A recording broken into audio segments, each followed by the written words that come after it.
Welcome back to Getting the Ball Rolling. Today I have quite a special guest on, one I've been pursuing the last couple of weeks here. It's John Sutton. Thanks for coming on, John. The lesser controversial of the Suttons, you could say. Aye, the better looking, you could say. Also, there's lots of things you could say. I'm clipping that. That's going to go out there. So I'll start. John, what got you into football? Was it due to the fact like your family was in football? Because I know obviously your dad played for Norwich and then obviously your brother played for them as well. So was it due to the fact that they were involved in football, or was it just something that you gravitated when you were younger, kind of straight away? As early as I can remember, there's always been a ball getting kicked about, whether it's with my mum and dad, at home with my brothers, obviously, who are a little bit older, but going to school like we did, as soon as you went to school, you got a ball out. That was all just out football, in the playground, aye. So did you have the jumpers then? Is that what you did? Jumpers for goalposts, or there's bits of wall between Sutton bricks. Yeah. I remember when I got a little bit older and you went to middle school, you had to play with a tennis ball in the morning. Yeah, you can have a football on the playground. That was deemed too dangerous. So it was a tennis ball at break time. So it was quite a long ball. It was a lot of launches in the box from the goalie. I can imagine. And then at lunchtime, you used to have a change of shoes to go on the pitch and play. So obviously there might have been a couple of days where you forgot it, and that's like graft and a half in it, just for a game of football in school. It is, but you're traipsing in, and you know your shoes are covered in mud, and it's just following you about everywhere, and you're trying to deny it. So we never seen here growing up when I was in school. Anyway, we never had the tennis ball. We'd have to use like a wind floater. You know, one of those balls that you'd take to like the beach or something, like one of those type of materials. The minute you kicked it, you lost it, man. Those would just go over. We'd lose balls every day, man. It was nightmare material. Yeah. I wasn't a big fan of the wind floaters. No. I mean, the issue you always had was the person who brought the ball in could take the huff and stick it away.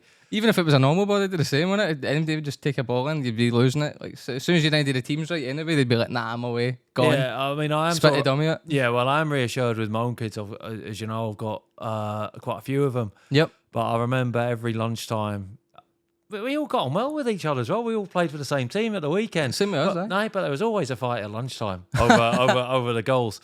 And you're talking about jumpers for goalposts. The goals used to get progressively smaller. I don't know whether that was the same with yourself. You're cheating. Yeah, so it would come in.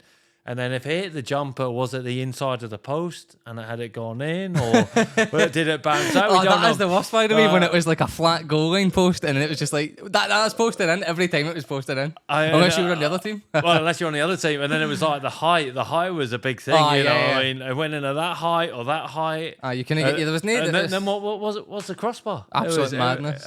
You would have changed it for nothing though. They were the best games in school, man. Top level. So it was. Right, so done a bit of research into you, and I seen that you started at Spurs Youth Academy, like in the reserve squad. And if this is right here, you banged in 25 goals in 26 games. Yeah. When you were younger, what a start that is, by the way. Yeah. See, when that happened, did that just fill you with a lot of confidence, like as you were younger? Because that was obviously your first kind of youth. Well, I've been at Norwich for a little while, and then my brother left Norwich. There's a little bit of a fallout. I left there, but my dad, who, like you said, used to be a player, took us away from things a little bit, worked a lot on my technique. I still played for the district. The schools game was bigger back then, so I played for the district.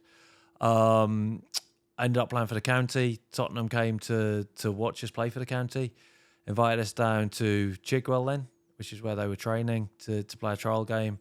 I remember it was against Leyton Orient, managed to score a hat-trick, and it just sort of snowballed from there. I was 14.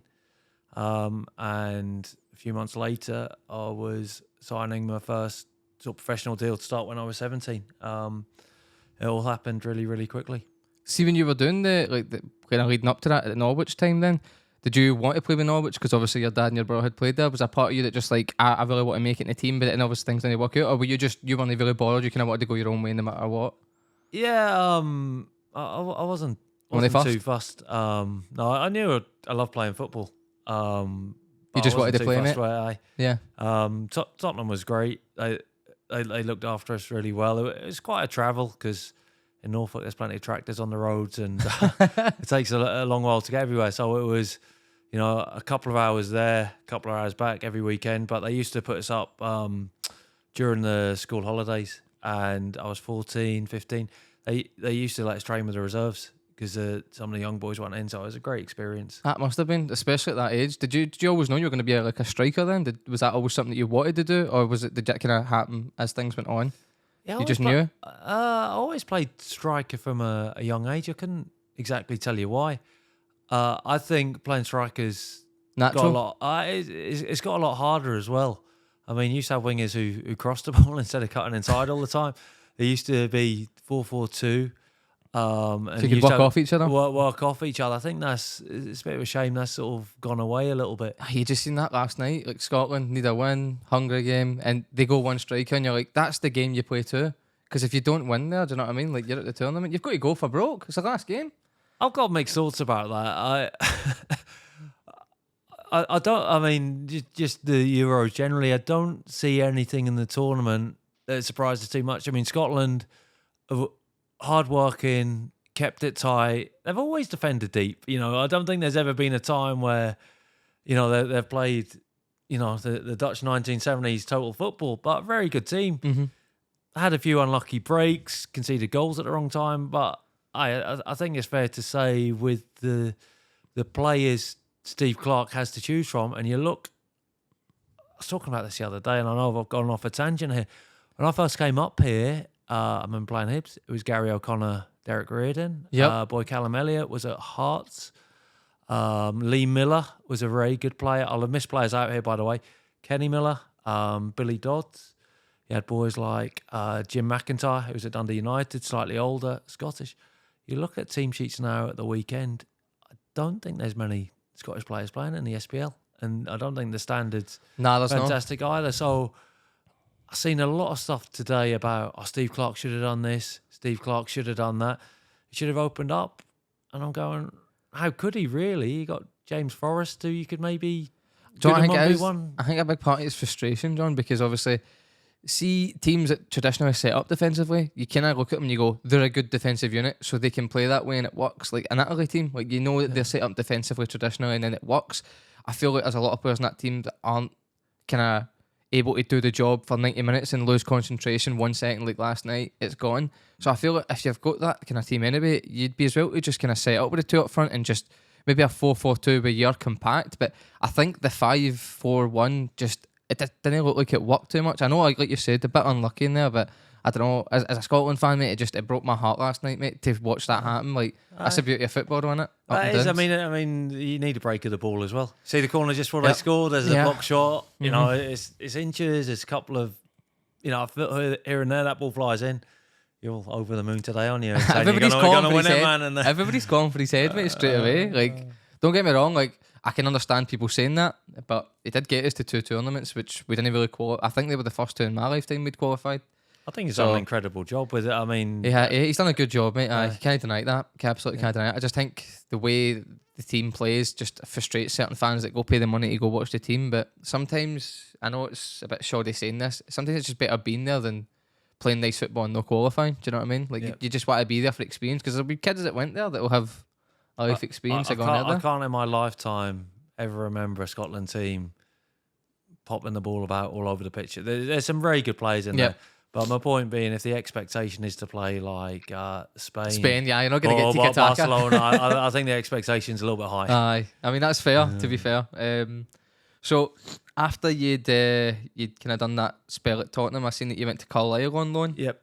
And you scored your first senior level goal at Cambridge. And you scored 3 goals in your first 7 appearances. Again, like a really good tally, kind of, especially for somebody starting out and you were young. But I'm guessing obviously confidence was high from that spell at Tottenham, and then obviously the time with the training with the reserves and stuff like that. So, was there a reason why you didn't sign like on a permanent basis? Because obviously you went on loan with Carlisle, didn't you? Yeah. I wanted to come back to Tottenham and give it a go. The issue I had was Robbie Keane and Teddy Sheringham playing for the first team. You'd have gotten ahead of him, mate. Well, the trouble was they'd knocked Les Ferdinand and a guy called Sergei Rebrov out of the reserves. So did you get a chance to train alongside any of the guys when you were there? Yeah, I talked to my brother, but I think his era had smaller squads, obviously less foreigners. I mean, as you can tell, he's a lot older than me. Yep. I think there was more opportunity for the mixing of squads. But no, when I first went there, you played under 17s. then you moved up to under 19s, and then you moved into the reserves. And when you moved up to the reserves, you integrated with the first team a bit. And I wish I could have trained with the first. It just rubs off on you, the standards that they're training at, the attitude, the confidence that they've got in their own ability. So I trained with the first team. See, training with people like Teddy Sheringham. Were you starstruck when you kind of went in there and you seen the boys for the first time? Like they kind of seen you, or were you just like, nah, I know I'm like kind of close to getting to this level and stuff like that? Or no, I wouldn't say starstruck. I mean, I sort of semi knew some of the players there as well, and to be honest, for me personally, it was much easier. And I think a lot of people say this playing with better players. Yep, I sort of got this confidence about them as well. I remember playing in the reserves from Tim Sherwood, and he's just saying, "Look, just make a run and I'll find you." And it was, you just make a run. That's a pretty nice statement to have, isn't it? You trust him, didn't you? He'll get you there. And he'd find you, and the game just felt easier. So easier. I wasn't super slow, but I wasn't super fast. But like in training, you play Teddy Sheringham, and it just feed you through. Did he get reads for you quite right away then? Was that like something that kind of like when you were training with him, or did you feel like if you had more time there, things would have even got better for you? Like how were kind of the periods when you got to train with Teddy and stuff like that? I was probably I was 18, 19. At the time, you probably don't see. You just think. Oh, I should be playing. I should be a bit special. And you do need someone. I think you do need a break. I think you do need someone to back you.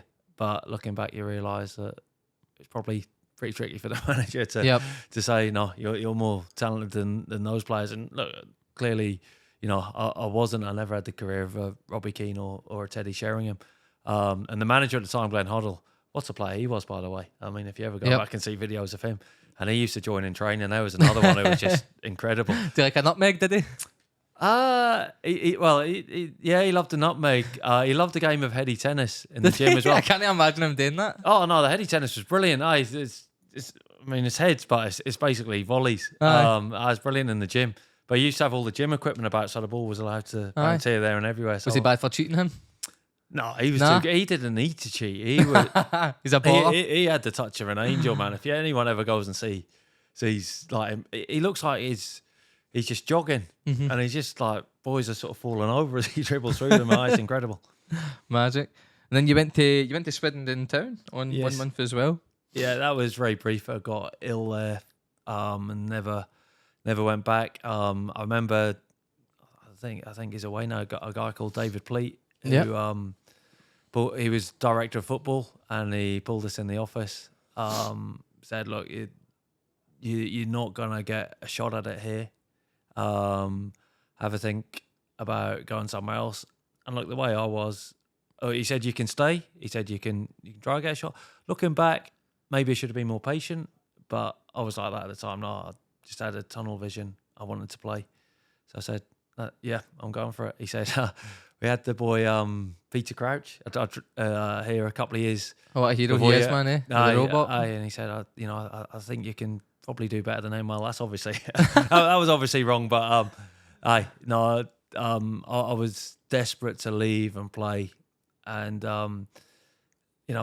money wasn't the thing that drove me. I wanted to play football, and I wanted to win games and do well. So I feel like that's kind of became less of a kind of norm now. I think a lot of players are like, you see it with the Saudi League. A lot of people are just chasing the money out there, don't they? I mean, you can't blame them and that stuff, but like I see it more from your point of view, like just wanting to play. Do you know what I mean? Because when you obviously retired and stuff like that, which we'll get to kind of near the end of this, the missing of the game. Do you know what I mean? You must be able to miss going and get a kick a bit and stuff like that. Do you know what I mean? You see the games on at the weekend, you go, do you know what? I could still do a job now. Maybe not now I'm retired, but certainly when you're young, I've always been a good trainer. I love playing football. I love kicking a ball about. I love fitness. I love the whole lot. I love getting better. You see, I'd struggle now with the big squads of players. I mean, you see like 11 people on a bench. They sit out for a long time. I mean, I just wanted to be out there and play. And I hated getting subbed as well. I hated it. Did you? Yeah, especially as a striker. I mean, it's like I hated not starting the game because you're sitting on the bench. And it's like, let me on. And then you see all these subs at 60 minutes now. as a striker, I'm going to myself, the game's opening up. It's getting a bit more stretched. Here come, the opportunities. So when I started out, I think it was 5 subs, but I mean, I had the benches and that's like an army out there now. It is. See when you were ever subbed on and stuff like that, John, did you ever feel like it was hard to kind of get into the tempo of the game, or were you just always just so desperate, chomping at the bit to get on, that you just all you thought about was get on there and get a goal? Yeah, I mean, sometimes I was rubbish. Sometimes I wasn't. Sometimes it works out for you, but that's life. But no, I wanted to get on that pitch as quick as I could. I mean, little things that I say to my players as well, I can't relate to. See, if I was on the bench, I'd have my shin pads on. Everything ready to go? Ready to go. Why would you know? Jumper off and you're on. Yep. Right? And if the manager says warmed up, you're trying to do star jumps and press ups in front of him. But you see, some people, it's like, better go and get my shin pads and and the Eto one, strapping on. And that one was ridiculous. Eto took 10 minutes to get ready once, and you're like, come on, man, you need to be ready for it. Aye. Only as recently as well, I think in the Euro, somebody wasn't ready to come on as well, and the manager was going crazy, man. Aye. You've got to be ready to go, man. That's the very least you could do as a sub, is be ready to come on. But in my mind, it's like, you see, if there's a break in play, say if there's a corner, get your head on the corner, you scored a goal. Whereas you take that extra 30 seconds and you're not on. Yep. The whole you miss thing a set changes, piece in that. Aye. Yep. So see, another question. I know it's kind of off what I'd actually had in mind, but you've made me kind of go towards it. So see, when you'd come on as a sub, let's say like you were chasing the game, John, you were a goal down or 2 goals or something. Do you feel like when you come on as a sub that there's even more pressure on you to make the impact because you're the guy coming on supposed to be the one to change the game? Like, do you start trying trying too hard and you oversimplify the simple things in the game? Did that ever do you ever feel like that when you come on as a sub? Or going back a little way there, I think that's the trouble with big squads to an extent. I think if you don't have such a big squad and you want competition for places, but you don't want too much competition because sometimes, like you say, you can try too hard. Yep. As a striker, you just want to do the simple things and know your game. If you can drop a shoulder and go past someone, brilliant. But especially there's so many hungry young footballers up here, but if you're gonna every time you get the ball try and take on 5 and score a goal, it's not gonna work for you. What about when you started the game, whether it was coming on or starting the game in general, like your involvement? Did the first kind of period of time where you had the ball ever make an impact on how you'd play a game? Like if you had done something really well where you brought something into the game, held a man off and put it out wide, or maybe it was the other way where it went the wrong way and then balls went under your foot or something like that, can that play a part in a game for you? Or is it, do you need to be short of that with a elite mentality? Yes it can. I would say it depends who your manager is a lot of the time as well. I mean, because you can hear them. In my limited experience of coaching, it's funny how things have gone, because I would say the managers who are more successful as players, Mark McGee, Craig Brown as a manager, were probably a lot more forgiving and had a lot more confidence in you. If you let one under your foot, it happens. Don't worry about it. Next one. Whereas I've certainly played for managers, if that happens, it's the end of the world. Mm-hmm. You're this, you're that. That must be brutal hearing that, by the way. I mean, you're already getting after fans no matter what's happening for the away side anyway. Your own gaffers. You're shite. Pulling you at the side. Yeah. That's bust, man. So then after that, you came up to the Scottish Leagues and you signed for Raith Rovers, making a really good start, scoring 13 goals in 20 appearances, which I've read kind of drew a lot of interest with clubs like Valencia and stuff like that. Yep. And then you went out there for about a month. I don't know if I got the dates right. No. So you went on trial? So initially it came up because the English leagues were skint. They had an ITV digital deal that went wrong. So generally your pathway would have been from Tottenham to League One, League Two. That didn't happen. So I came up to Raith, scored a lot of goals, and then I had lots of choices. So the manager at the time was Antonio Calderon, who was Spanish, so a Spanish connection. So I had the option to go to Valencia, and I would have played for their B team, which is in the division below the top league. I had that. I could have gone to Everton. I could have gone to Man City. I went to Millwall because Ray Wilkins, who was a fantastic guy, had come up to watch me. Yep. And I felt, again, I wanted to play. I didn't want to go somewhere, and if I was going to Man City, I'd have been straight out on loan. Did you go for a trial at Valencia? Was it No. It was just they wanted us to sign and go out there, but no, I never went out. And what about City? Did you go down there and look at anything, or was Millwall the only one you actually had a proper like connection with, where you spoke to them and went to the I know I got a call from an agent say, like, you can go to Man City, you can go to Everton, you can go to Millwall, and I spoke with someone else, and the person had been to see us, Ray Wilkins. He'd been to see us, he wanted us. Man City and Everton, it wasn't like, I think Kevin Keegan was the manager at the time, Man City. It wasn't like Kevin Keegan knew who it was, or the Everton manager knew who it was. Ray Wilkins had played for England, obviously. He's managed QPR. So for me, again, I wanted to play. I wasn't going somewhere. So Millwall said you'll come into the team, you'll be playing? Well, they didn't say I'd come into the team. They said what they were looking for was a young striker to go in the squad and compete for a place in the team. Yeah, but a rotation player. Aye. And yeah, that's where I wanted to go. What's that like when you get that call, John? And they're like, here's your options, A, B, C, and D. How long did they give you to think about this? Is this one of the things where they go, let me know in 48 hours? No, it's all a bit. Sometimes it is, sometimes it isn't, because it's happened quite a few times. It can play in your head. It's very frustrating because obviously it's your career. When you get a bit older, obviously you got family to think about, and then when I'm younger, it doesn't matter. Just jump in the car and go anywhere. Whatever you're playing. Aye, whatever you're playing. If it comes to it, I'm sure my mum and dad would have lent us some money to feed myself. Whereas and it gets a bit older, up for the night. Aye, you got bills to pay. Absolutely. So obviously, I know that when you signed for Millwall, you actually played a big part in helping them get to the FA Cup final. So you scored as a sub against Tranmere Rovers. No, I didn't score as a sub. I came on as a sub. I never scored as a sub. I didn't play that. You didn't score in that game? No, I didn't score in that game. I came on. No, I came on quarterfinal. I think I was quarterfinal. I didn't play a big part. I played in some of it, but I didn't play a big part. I mean, the boys who were there were the main players. Tim Cahill was a big player for him. Neil Harris was playing up front. They were a good team. Paul Ifill. You could go through the whole team. It was a really good team. I had a look at that squad actually when you're that Cahill standout. I was like, wow. Aye. I didn't know he played for Millwall. I mean, I think your brother's went on your Wikipedia page and put that you scored in that game for stitching this up. Aye, possibly, aye.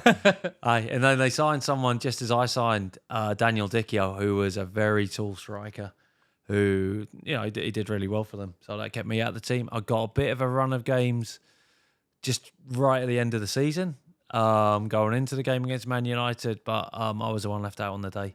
I was going to ask you, how did that feel, mate? Seeing that team she went up, John, that must have broke your heart, mate. A little bit, because I think, I'd played the previous two games and done not bad at the very worst. I think what it was staged as is I'm not sure if he still holds the record. They put a boy called Curtis Weston on the bench, and he became the youngest ever player to play in the FA Cup final. And he came on. What age was he? I think he's 16, something. He's a good player. Really? Fair play to Curtis. He's a good player, great guy. But he came on for the manager, Dennis Wise, who was one of the oldest players ever to play in it. So there's a nice story there. But Curtis was a great guy. I was obviously a bit gutted about it. But by the same token, it gets on my nerves a little bit with football. He's won this, he's won that. Well, I was. You're only as good as what you're playing like at that moment, though. Aye, but I wasn't part of that cup run. It was Tim Cahill, Wardy at the back. You go through the team. Paul Ifill was really good. Neil Harris up front. They'd been there for years. They were the ones who had scored the goals and got them there. So it wasn't. It was their cup final. It wasn't mine. Really? So there was no part of you that kind of, obviously, because you were saying you played well leading up to that in the two previous games. Maybe deep down, a part of you maybe wanted to go and say to the gaffer. Do you think? Or do you think? Nah, I've never. Did you get along with the gaffer at Millwall? Yeah, he was all right with us. I think once Daniel Dicchio came in, he wanted us to go out on loan. I said no, I want to stay and fight for my place. But looking back, he was, I went and warmed up with the team. I've still got my medal from afterwards. You're there at the Millennium Stadium. You're in about the Man United team. So he certainly wasn't nasty about it. Ray Wilkins was, again, there was sometimes in football you do get a bit of nastiness. There wasn't any nastiness. It was, obviously they need to make a decision what they want to do. Yep. And looking back, they were really good with us. Obviously, I'm gutted at the time. Would Yeah, I love mate, to I have can played? imagine. Aye, would I love to score the winner? Aye, but that wasn't to be. So you were in the stands for that game then? No, I sat on the bench. So like I went, they got us stripped, warmed up, but obviously I couldn't go on the. Yep. I wasn't eligible to go on the pitch. Somebody try get Ronaldo shut that game because was this Ronaldo kind of coming up at this point? Yeah, aye, yeah. He played Van Nistelrooy. I remember I got Some good shots. Ole Gunnar Solskjaer's shirt. Did you? Aye, yes. Oh, that's a cracker, by the way. Aye. You got that framed? No, I see over the years I've just given all my shirts away. Really, mate? Aye, yeah. Oh, geez, I actually met you a few years ago, John. That's brilliant. You got Solskjaer's. What did you do with that one then? I think I gave it away to someone. Somebody that's a United fan, I'm guessing. No, I'm not even sure. There's always been, especially at Motherwell, there was a lovely group of disabled fans who used to hang about after the game. So you just give your shots out to them then? Aye, and that's pretty good, eh, mate? That's nice. Aye, so it could be around there somewhere, but it could be somewhere else. Same as St.mirren, there's some, you you get some wee kids who are chancing all the time. Can I get your shirt? Can I get a shirt? Can Every I get game. a shirt? Aye. Well, not even every game. They just turn up for one game. But then there's a hardcore of fans who come along and are brilliant with you. You know them. You know them. You know them, and it's not they're really nice to you as well. You see sometimes, as you sort of alluded to earlier, the whole team can take a bit of stick. Yep. And they would make a point of staying after the game. No, come on, we'll get through it and all that. And you go, do you know what? That's really nice. I think you always get that core of fans, mate. It's nice to hear your opinion on that, actually, because obviously, like most people won't get to hear your side of things, like the players, what it's like for them to have that core group that always back them, win, lose or draw. I feel like, obviously, as a Celtic fan, I don't really get to speak to many fans that see it the same way I do, because we're just expected to win every game. Yep. But obviously, there's a lot of other teams in the league where that's not the expectation. Like it can be win, lose or draw every weekend, so the wins mean more. And the losses, like you will have that core, obviously, that back your team to the end. And see, go back to you saying you're giving the kits out, by the way. That's such a nice thing to do because obviously you played the game and you kind of got close to a lot of these players that were at like kind of high level as well. And obviously you mentioned like your Sherwoods and stuff like that. So I think for them, that's the closest they'll get to it, is getting these shots off you. So again, there'll be a lot of people that remember that, mate, for the rest of their days. So to come back to your career, you came back up to Scotland and on loan with Dundee, United 8 goals in 33 appearances. And what was that momentum shift for you? Like going for like playing like the kind of couple of games with Millwall the season before to playing most of the season basically? For Dundee? Yeah, I was insisting I wanted to come up to Dundee. Millwall wanted to loan us out to League One or League Two teams, and Jim Duffy had expressed an interest in signing us. I wanted to, rather than play League One, League Two, I wanted to play in the SPL. I wanted to. A big thing for me was Celtic Park, 60,000. Rangers 50,000, that both the massive teams, but also playing to Hearts. I always loved playing at Hearts and Hibs. That's where I wanted to come, so I sort of stuck to my guns and ended up up here. And in saying that, after all, about all the other clubs, the best game at Dundee was without doubt the Dundee derby, which was absolutely. You scored fantastic. that, didn't you? Yeah, scored. You did, aye. Scored second game of the season, the winner. I don't know whether that's... what was that atmosphere like? It was incredible. It was brilliant. They're right next to each other, aren't they, the stadiums? Like they're practically across the road. Yeah, the Dundee... Were you home that game? Would it have mattered? No, across the road? We were away that game. I actually preferred Tannadice. It's a bit more enclosed. Right. But no, the Dundee derbies were fantastic. And we ended up going down that season. The club was in administration. Yep. So it wasn't easy, but I don't think we should have gone down with that squad of players we had. Unfortunate, mate. And then obviously things went well for you there at Dundee, so then you ended up signing for St.mirren on a 2-year deal. And you scored 17 goals in your first season there, helping them win promotion at the SPL, and you scored a goal in the cup final against Hamilton Accies the same season. So is it fair to say that would probably be your most successful season as a player, and like probably the most you got like something out of it in terms of rewards? Because obviously there was trophies and stuff like that. I'd argue a couple of seasons at Motherwell, where we got to the cup final and finished second. Mm-hmm. But that was a good season. No, every season at St.mirren, something happened. We weren't fit for promotion. We were quite. I was going to ask you that. Yeah, you weren't expected to go up back yet. No. What was the target for you then? You must have got told, yeah. I think internally we wanted to go up, but we were a young team. very young. I think St Johnstone were the favourites. You know, that they were far more experienced than us. But no, we were really, really hungry players, and one of my, not my regrets, but a regret to an extent for everyone, I think, at St Mirren, is we didn't keep that team together. People were put on short-term contracts. Maybe the club felt a little bit intimidated about getting to the top flight, but boys, Do you think they were shocked? Do you think the part of them was shocked? Like they weren't planning for that to happen, obviously, because you were saying St Johnstone were favourites. So yeah, well, possibly. But even when we got there, Simon Lappin went on to have a great career at Norwich and other places, and he went for next to nothing. Big Kirk Broadfoot went for a free to Rangers. It wasn't like there was a foresight we're going to tie everyone down early. And then they spent a lot of money on replacements, and I left as well. But no, so that season was fantastic because and to be fair, the manager said that Gus McPherson, not many people win things, and we won the cup. Yep, and it was a great score. Absolutely.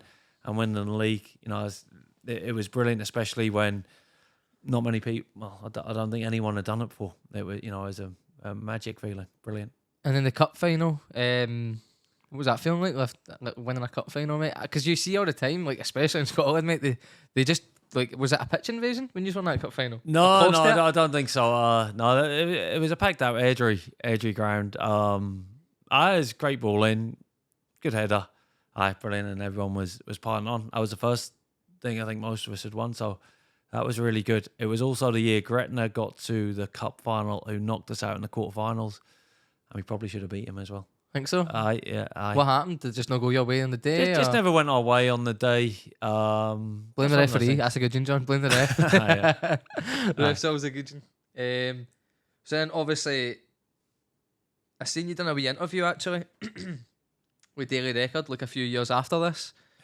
You basically said something along the lines of like St Mirren helped bring back your enthusiasm for the game. Obviously, I'm imagining that's due to the lack of time that you got to play kind of at Millwall, due to obviously the competition there. And then you said that they saved your career in some ways, which I will be honest with you, see when I found that, is that accurate? Was that just misquoted a wee bit, close to that? No. So second half of the season at Dundee, they'd brought in, and looking back, I can probably see it clearer as to what happened now, whereas at the time it didn't. I couldn't see what happened, but Fabian Caballero came back, who was an Argentinian. Look, I think he was a really, really good player in the first spell.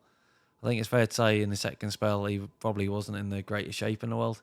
But they came in January time, so the managers made a couple of other signings in the forward areas. And look, he always played us, from the bench, but I think he backed his own players, backed the players that he'd brought in as of more recently. Mm-hmm. So I wasn't playing as much. Getting relegated wasn't great. It was a horrible, horrible feeling. And then going back to Millwall, I wasn't going to get a shot there. It was mayhem there. Steve Claridge got the job pre-season. Yep. And he'd been sacked by the time we'd got to the season. And someone else had taken it. They get sacked so quick now, managers, don't they, man? They don't get enough time. So coming up to St Mirren, and just with that group of boys, there was less backbiting. There was more, football rather than politics. And it was great. And I'll be honest, when I read that interview, first thing I thought was like, it's quite brave to say that. Do you know what I mean? While you're still playing, because I feel like a lot of players now, and don't get me wrong, I know why they do it. Like the interviews are so robotic. You could probably write down close to word for word what's going to be asked and what's going to be said. So I thought it was quite refreshing, mate, to see somebody say that while they were still playing. I thought it was really good, mate. And I'm sure a lot of other players probably got confidence, so I just stood in your front. Don't want to injure you. So I was trying to read this, I can't even see it properly. So you then went on to Wickham. Yep. You went to Wickham where you spent a season. 8 goals and 48 appearances. So you'd have played almost every game that season then, eh? You'd have played a lot of games. Yeah, a lot of them were from the bench, unfortunately. Paul Lambert was a manager. Oh, really? Yeah, so first season at St Mirren we got promoted. Second season we managed to stay up pretty much on the final day. I came on, scored a couple of goals. And looking back, should have stayed at St. Mirren, possibly. There were things going on. You went there after the first season, didn't you? No, Did you finish your 2 seasons out? 2 seasons, aye. So we got promoted. Had a good season in the top flight. I think I scored something like 12 goals. Was there other interest at that time? I know, because obviously you ended up going to Wycombe. Was there anybody else that you had on the table that you thought maybe there? Or Yeah. So I was at a strange age. I think I was 23, and I don't know whether it's still the same. I could move cross border for free, but I couldn't move to another team in Scotland for free. Really? Aye. So Motherwell would have bought us, but whether St. Mirren to Motherwell, it's a bit. You're not. I mean, if you move from St. Mirren to Celtic Rangers, you obviously move into a club. You would have felt it would have been kind of like for like profile wise. Aye. Yeah. And I wanted to give England another go, so I had interest from plenty of teams in England. Yeah. What I decided to do was go to. So Wycombe were in League Two at the time, but Paul Lambert was the manager. They were gonna. Well, they did throw some money at getting up. The plan was to get into the Championship, and I'd sort of chose them on the basis that I'd rather play for a team going forward, pushing up the way, and have a manager who's gonna back us a little bit. As it happened, he probably he did back other players more than myself. Did he? Yeah. So most of those were appearances from the bench, which wasn't great, but football's a game of opinion. So if your minutes are limited, I mean, it's going to play an impact. So I read that. Was it true that you came to the end of the contract by mutual consent? Yeah. Well, Paul Lambert, we got to the playoffs. We got knocked out by Stockport. So he decided to leave. Peter Taylor came in. I think the budget got cut a little bit. He wants his own players in. So did pre-season there, tried my best. But clearly, You won it for him? no, he wanted other people, and possibly, to clear. I guess at the time it was a fairly big wage. Maybe he thought he could get 2 players for the same thing. I suppose if his finances, you got to do what you got to do sometimes. It's a dog-eat-dog world. I've never actually, it's quite rare you see the mutual consents. Usually they'll either pay you off or... So, would it seem that as a mutual consent, John? Can you talk us through that for people that obviously... Because there's not many people that will kind of understand how these things work. Did they just say to you, are you happy for us to go our separate ways and we'll just leave the contract as it was, teared up more or less? Or Yeah, well, the clubs can put whatever spin they want on it. If you're under contract, obviously they can't terminate your contract unless you've done anything really bad. And it wasn't a case of, I was desperate to leave. But they said, look, can you, he made it very clear by leaving us out of the squad first game of the season, and also telling us that other teams were interested in us. That he would prefer it if I wasn't there. So, you have to think about things, and other teams are interested, and you're going to play. Motherwell was one of them, and they're in Europe. So, from my point of view, it's good for me. From their point of view, it's good for him. So, when you went to Motherwell, would that have been like the Europa League? One? Yeah, it would have been. And the Scottish coefficient was high there, so we needed to win one game to get into the sort of the league format, the UEFA Cup league format as it was then. Which never happened. We played Leon. We got a decent. Did you actually? Yeah. Oh no, sorry, not Leon. Sorry, I was saying Leon. Nancy. Nancy. I was going to say Leon, man. No, I'd have been the Janino's time as well, wouldn't it have? Jeez, that would have been, aye. You wouldn't be able to fill MD the full game. Doesn't matter where you put a free kick for that Janino for Leon. He was some free kick taker. You put them in anywhere. Yeah. So see this dark bit of this, right? And I can barely read this. So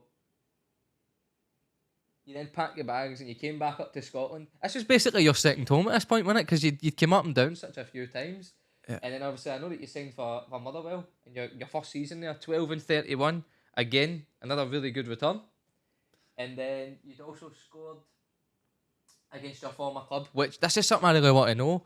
See, when you scored, was it St. Mirren you scored against? Yeah, it would have been, aye. What did that feel like, mate? Because I know that you obviously had a good connection with the club going, like, when you had your 2 year there.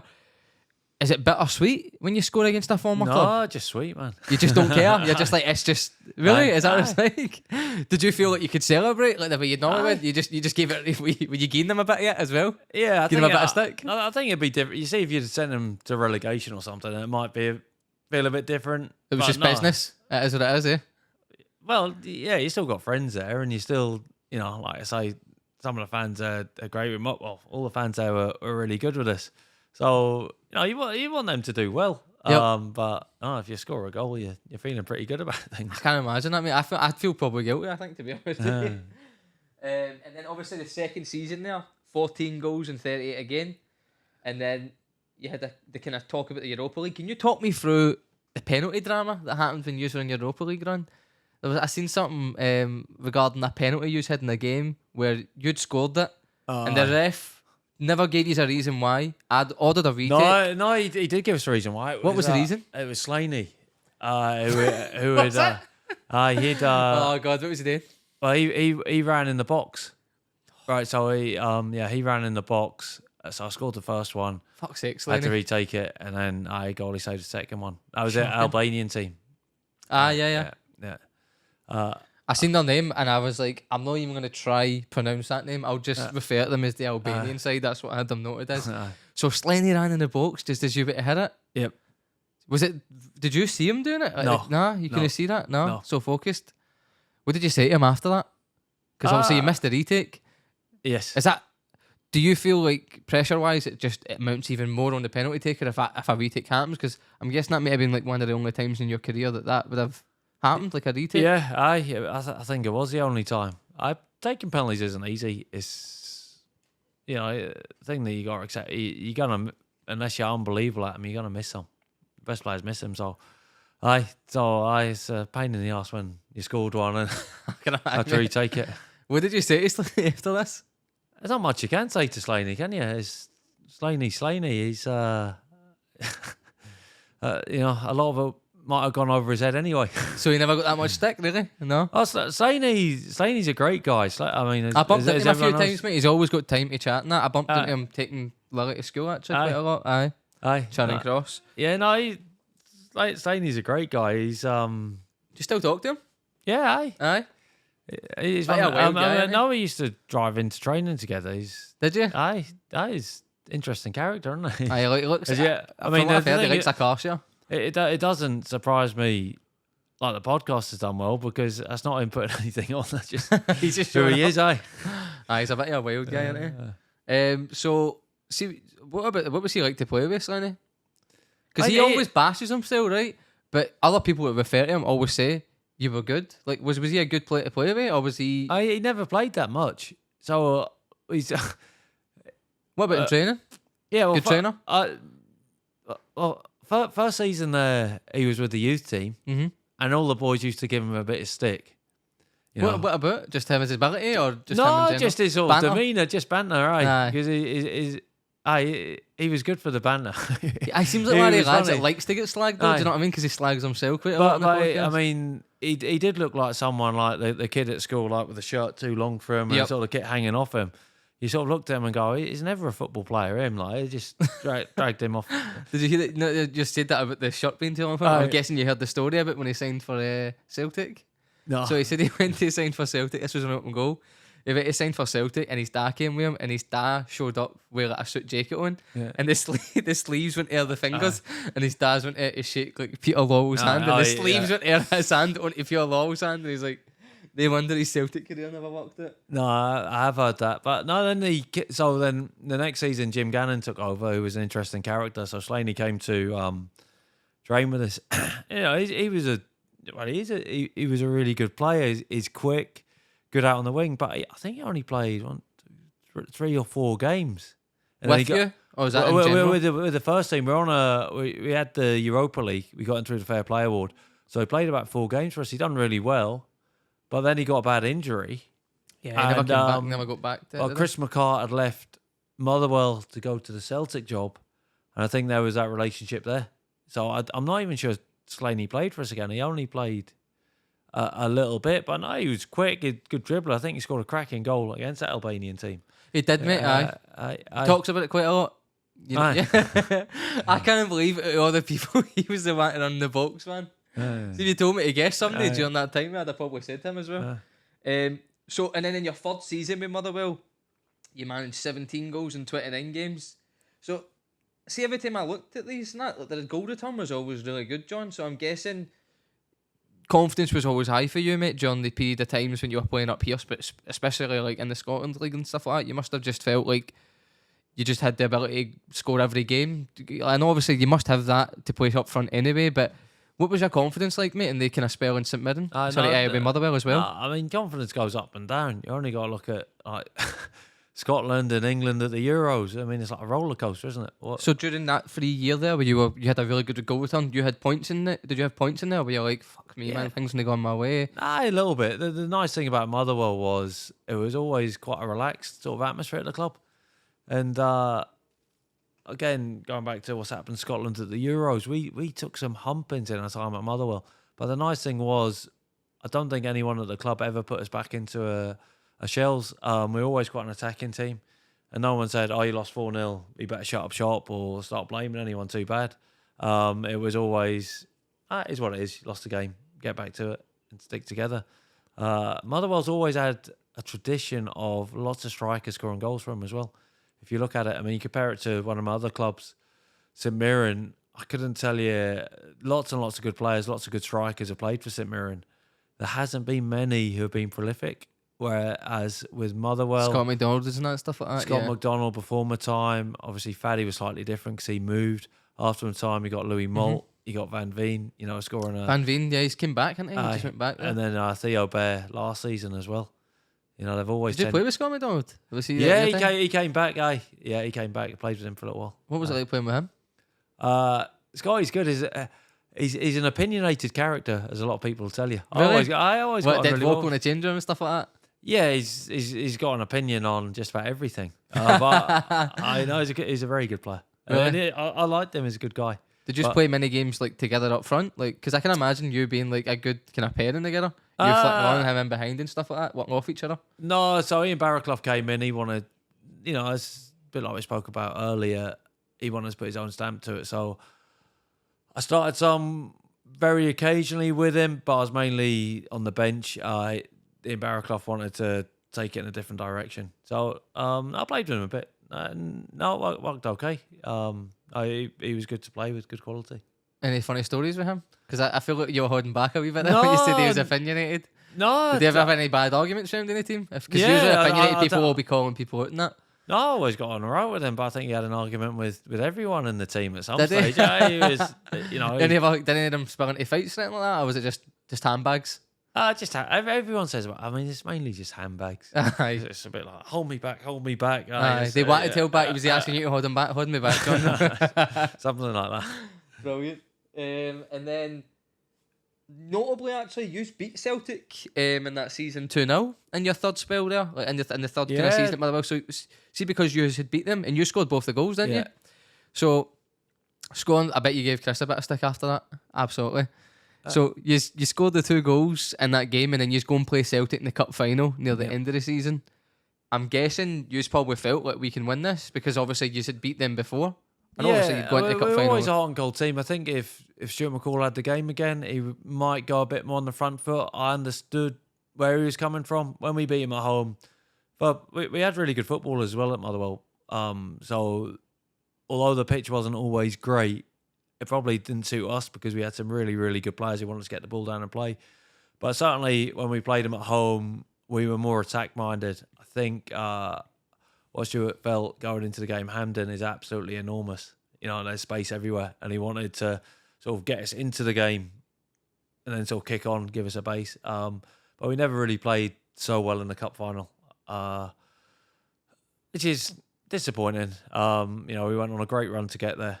Did you feel like they were there for the taking because you just kind of had that go at them early in the season with the attacking, and they were because obviously it's clear to see they were conceding? Yeah, you just know. I mean, that's football, though, isn't it? It's all on the day. It's all on the day. Hindsight's a lovely thing, isn't it, mate? Hindsight's a lovely thing. I mean, everyone will have an opinion on who's going to win the Euros, but no one knows. And the same as could Scotland have won the game last night? Yes. Could it have been a draw? No one knows. Could we have played better on the day? Yeah, we probably could have done. Unfortunately. But Celtic scored some good goals at good times, and it wasn't to be for us. Do you remember who scored that day? Or have you tried to blur that out? I think Key scored a good goal. Sung-young? Yeah, and I think Stokes might have scored a free kick at the end. Who was their centre backs when you were up against them? Mastorovic should have actually been sent off. He put a horrible tackle on me early on in the game. I remember Mastorovic, Charlie Mulgrew. He should have been sent off, or he was sent off? No, he should have been sent off, I think. It would have been nowadays. It would have gone to VAR. Yep. Definitely, he's coming studs up at knee height. Do you think if that was the other way around and it was one of you, it would probably been a red card? Do you think that was a bit... Because you did get that, Celtic can just do get to a conspiracy theory saying, no. You want to say I can tell. I mean, who else then? Mastorovic, and who was the other? I can't remember. I mean, Scott Brown always used to play in midfield, and is he naughty to play against? I always said he was going to do stuff. Was he always giving you a bit of lip, was he? He was always giving us a bit of lip. What sort of stuff would he say? I'm getting you next one. Something along the lines. Aye, smash him. He's shite. That's brilliant. I can picture him saying that as well. He did say. I've heard kind of through the grapevine in it that he did like to have a wee bit of word with people in the middle of the games and stuff like that. I think you've seen it a lot at Aberdeen as well. Because even he went there, I think like the pressure was off because he'd done everything at Celtic that he could imagine. And I seen he did like winding up Rangers when he went there as well. He had quite a wee run in with that Ryan Kent, got him sent off as well. Quite funny that. So who was it that was playing centre half with Mastorovic that game? It might have been Mulgrew. Off the top of my head, I couldn't say. And were they a hard kind of backline to get against that day, or was it just could get the ball to you kind of thing? Yeah. Sometimes you need something to fall your way, and nothing really fell my way in the game. Always backed myself as a finisher. Yep. But nothing. You didn't get a sniff, mate? Nothing. Clear on concrete. Yeah. And then you've been on to sign for Hearts the season after this. Yep. And then I can see here in the first few matches there was a manager change. Yes. Right quick. That's how many games in were you when the manager changed? That was a problem for me because Jim Jeffries. He brought you in. Yeah. I think it was 2 games. Really? They'd finished third the season before. They were close to getting second, and then they had a bad run at the end of the season. And like I say, as football, carried on. We actually drew at Ibrox first game, 1 each. That's a good result, man. Very good for the start of the season as well. I played well. I felt we went away in Europe, and I think we might draw 1 each again. Then we came home against Dundee United. They beat us 1-0. It was itsy bitsy. It could have gone either way. Yep. And that was him. Gone. So do you think they let him go just because of that game? Or was there something going on behind the scenes? Oh, we had why did they let him go? Why did I don't know. We had Romanov as chairman, Vladimir Romanov, who was an interesting character. I heard stories about him, by the way. I don't know if you've seen this, but I heard a story at Templeton. He went in and took, Romanov just went in and took a pair of his boots and went out and just started hitting cross shots and all that into the crossbar and stuff like that. He would just grab a player's boots that he just bought and go out there and break them in. Yeah. I can't have pictured him doing that until I seen that story actually for Templeton. He said that he just took his boots one day, they were gone, went out and seen him out there. I can imagine. I had an interpreter, so I used to come into the changing room now and again and have an interpreter. And that's quite rare, isn't it, for a club owner to be that? Well, I don't know whether he needed one because I think his English was quite good to be reading the Sun or the Daily Record. And but I'd have an interpreter, and you'd get the Eastern European boys who'd be sniggering away in the corner. So obviously Romanov would speak, wherever in Russian, he'd be talking away, and then the interpreter would say, "You've been doing very good. Results will turn. Blah blah blah blah. We're really pleased with your attitude. Just stick with it." Anyway, right, we'd come out of the change room, stick your boots on to go out of training. Eastern European boys would come over and say, "Do you really think he said that?" And like that. Don't know. What did he say? Your mum's a whore, your sister's a... Good. He'd be still throwing that stuff out? Jesus Christ, man. But allegedly, but who knows? That's mad. I'd probably just, do you know what? I'd probably say it'd probably be, I can't believe this. It's probably somewhere in between there. It couldn't have been the second. I don't think you'd be saying that to people. I mean, you wouldn't put it past them, but so in that kind of spell for Hearts, because obviously the other man, who was it that came in after Jeffries? Paulo Sergio, who was a Portuguese guy. And you just didn't click? No, he wanted, whether that's, I was Jim Jeffries' main signing, so whether that was something to do with that, whether that was a way Paulo wanted to play, I'm not sure. But he played us every so often, but I definitely wasn't first choice. I think there was financial trouble coming up at Christmas. I didn't probably realise at the time how bad the financial trouble was. I they were looking to offload players. How bad was it, John, when you were there? Well, looking back, we went into administration at the start of. Yeah, I seen that. I read that. In the not too distant future, it was actually the fact that they ended up winning the Scottish Cup, and we got some good European ties against Tottenham and Liverpool that kept the club afloat, I think, for a long while. But again. Did anyone not get paid during that period? I went for a long time without getting paid. Really, mate? How long did you go without getting paid there? It was a good 3 or 4 months. That's a shambles, isn't it? Aye. Wow. And we kept getting told it would happen, and it never happened.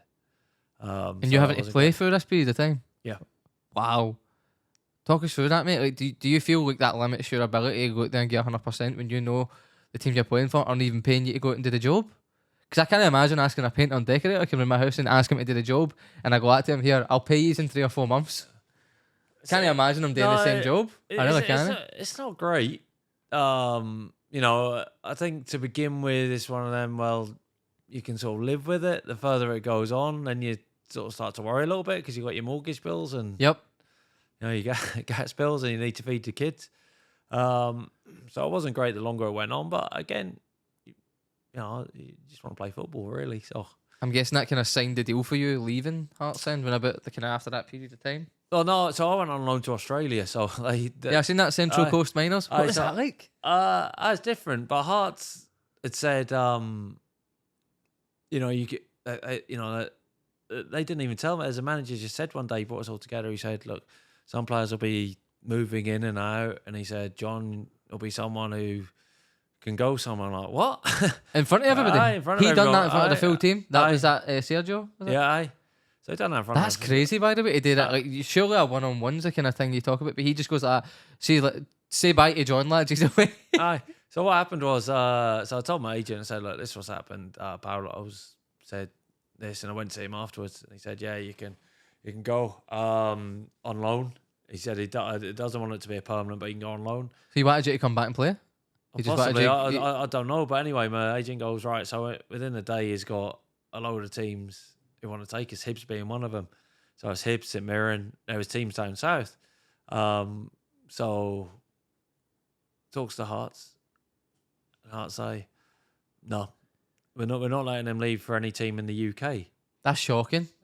That is shocking, isn't it? So you go, okay, right, you can't go to any team in the UK. So then I get a call one night. It was quite late on. It was Graham Arnold, who's the Central Coast Mariners manager, who's now the Australia manager, saying, "Do you fancy coming over here?" So I thought, give it a go. You must have had a fallout with Sergio if he's done that. The fact that he done that in front of all the players, right? Which I've never heard of somebody saying that before. And then also the fact that he's like, you're not going anywhere in the UK. Did you not let him borrow your boots to go hit a few shots at the crossbar? That was Romanov, aye.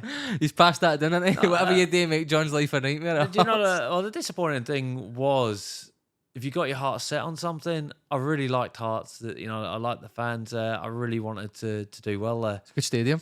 It's a brilliant stadium. It's a great club. So my heart sank on the basis that I was so determined to do well there. It's like, if you're so determined to do something and you get told no, you can't do it, it's a tough one to take. You put a lot of effort in, there's a lot of emotional attachment. So to just get told that pretty much out of the blue, it's a tough one. And that's life, that's football. You have to suck it up and get on with it. See, because it is, like you said, that's football. How hard is it, John, right, when something like that happens, mate, and then you have to go away somewhere else to play your football? Like, you have to go to Australia, for example. Like, do you get your head over that kind of quick when you're over in another country playing another kind of... Or is it always... You've always got that there, knowing that you have to come back as well, mate? It's challenging. Well, yeah, I mean, whether they'd let it stay there if things have gone different. I mean, that's a whole different story, Australia, because you go over there and one of the agents who was involved said, right, you're coming over to Australia, but we can move you on to Japan and Korea dead quickly. What? Because Japanese and Koreans don't tend to be very tall. Right. So obviously, being a tall player, you'd have been the croucher there, wouldn't you? I've been the croucher over there, right? And by the way, so the team I played for over there, they were in the we were in the Asian Champions League. Right. We ended up again it's hard to explain to people. So the year I was over, we won the ladder, which is a league, but then you play to a grand final, a bit like rugby league. Right. But anyway, we're in the Champions League over there. It was the team we lost to in the final, or who knocked us out on the way to the final and win it, was Brisbane Roar, who was Ange Postecoglou's team. Yep. And again, had a great time playing over there. Tommy Rogic was just starting out. Matt Ryan, the goalie, who was at Arsenal. We had a really good team. But anyway, we're in the Asian Champions League, and you're playing these Japanese and Korean teams. And honestly, man, they are different class. Like, Very absolutely technical. Brilliant. And you see when Ange got the job over here, everyone, and his team were really, really good as well. Totally different to our team. We were very organised. Probably a little bit like Scotland, very organised, sat a little bit deeper, whereas his team were sort of more All out attack, man, more or less, isn't it? more on the front foot. So people said to us, I can't believe they've picked Ange as the manager. I'm going, no, this guy's good manager. I said, you don't know how it's going to go, but you see the way his teams play are really, really good. What was it like playing against that team, John? Because you said you played against Ange's team out there. So even then, was the style the same as where the fullbacks would invert almost like central midfielders and the wide players were right out the touchline? That must have been a nightmare to play against. I'd be lying if I said I had that much tactical analysis, but they were on the front foot and they were running here, there and everywhere. They wanted to get the ball down and play. But then the Japanese and Korean teams we played, these guys were fit. Well, they still are fit, jinky, really, really good, really, really disciplined. Anybody notable that you played against that went on to have like a kind of... I couldn't tell you. No? But, I mean, there must have been boys because we were playing Champions League level who played sort of international. Uh-huh. But I came back from, I can't believe boys in Europe haven't cottoned on. These are really, really good players. There's a good market to tap into. And then obviously, but even coming back, then you're noticing, I think the guy Honda was in Germany, scored loads of goals. Honda was a cracking player. Son at Tottenham was brilliant. Yep.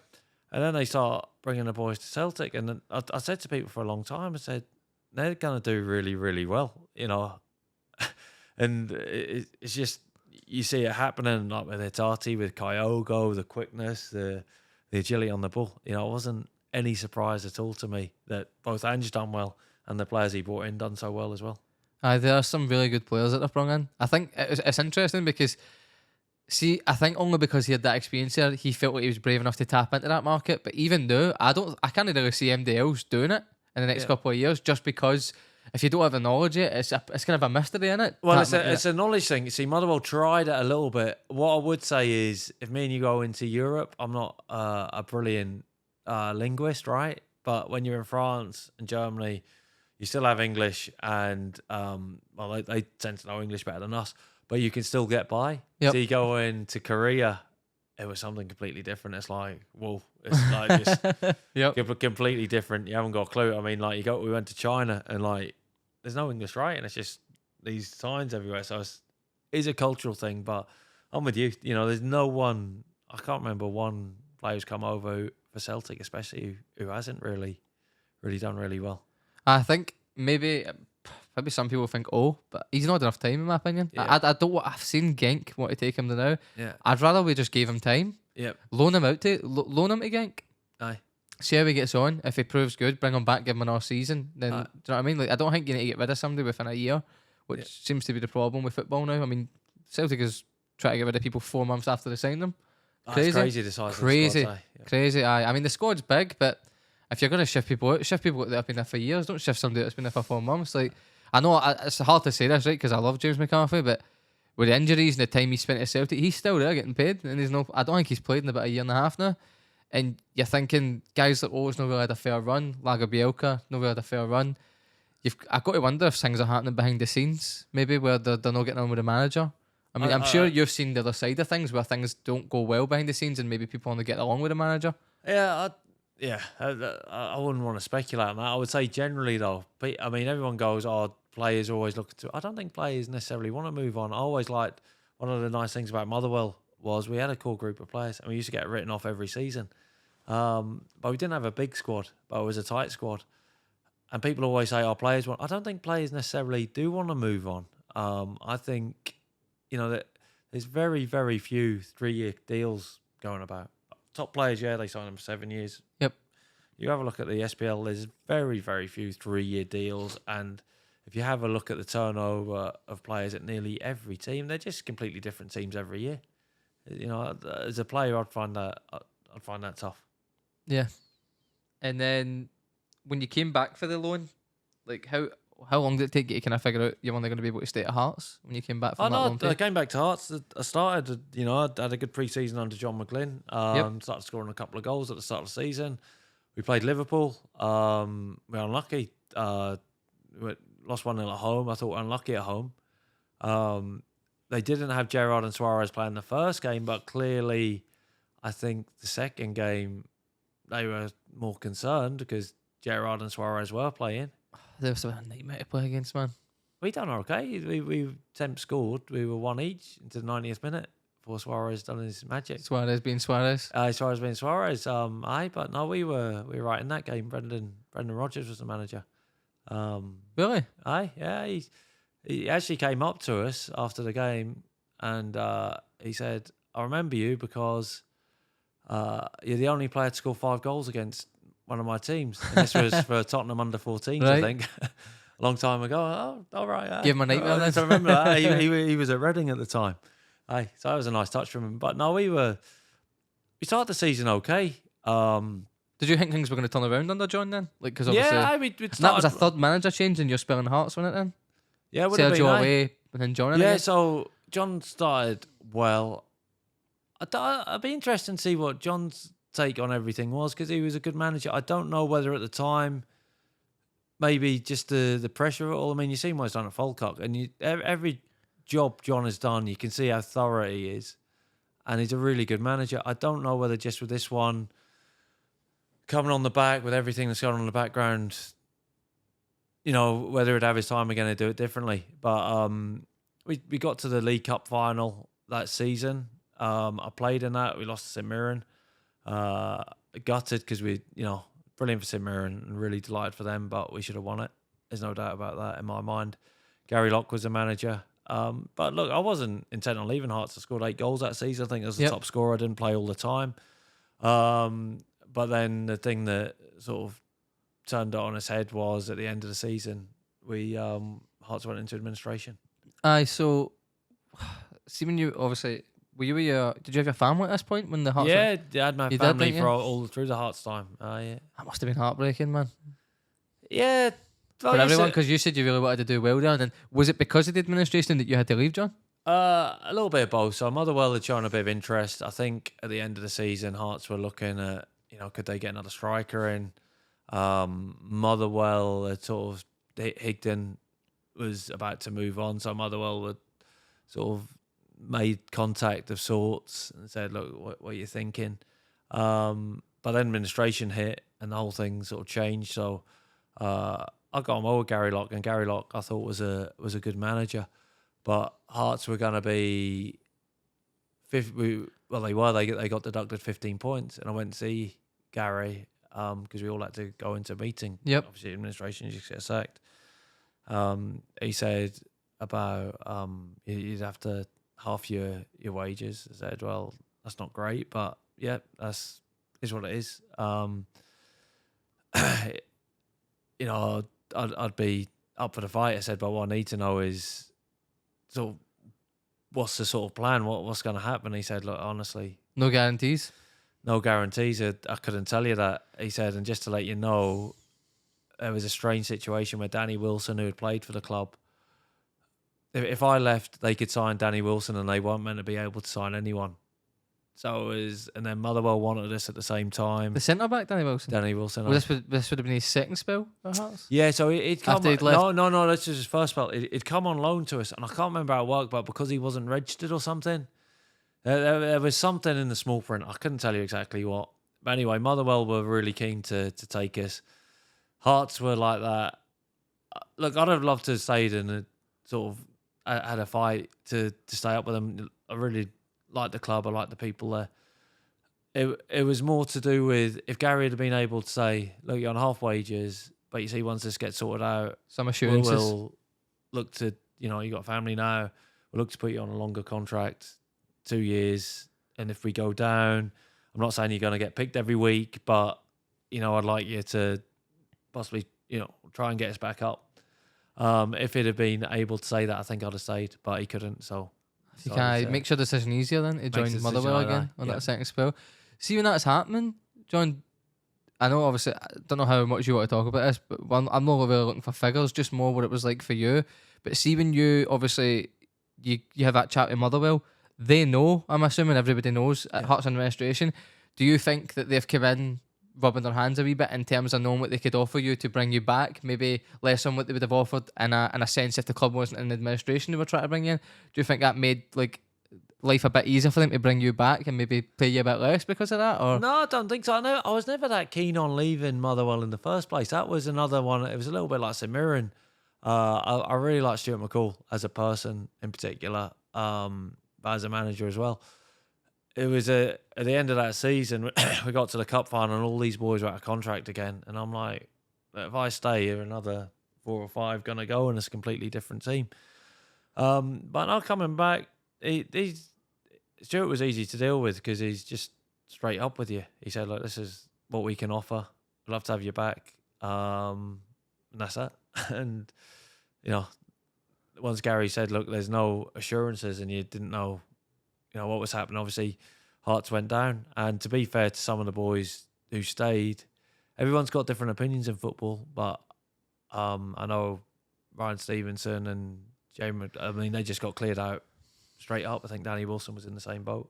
Actual bumped into all the boys? Yeah. No long after that period, they came. I used to work in a nightclub called Campus and they all came in. They were going to go to a festival after it and they came in. Ryan was in crutches actually. So I don't know if were you playing with him at that point when he was in the crutches or was it? I might have been. Aye. Danny Wilson was there as well. I remember I recognised him just because he had quite a unique hairstyle on him. Do you know what I mean? Like Sonic. I remember going like that.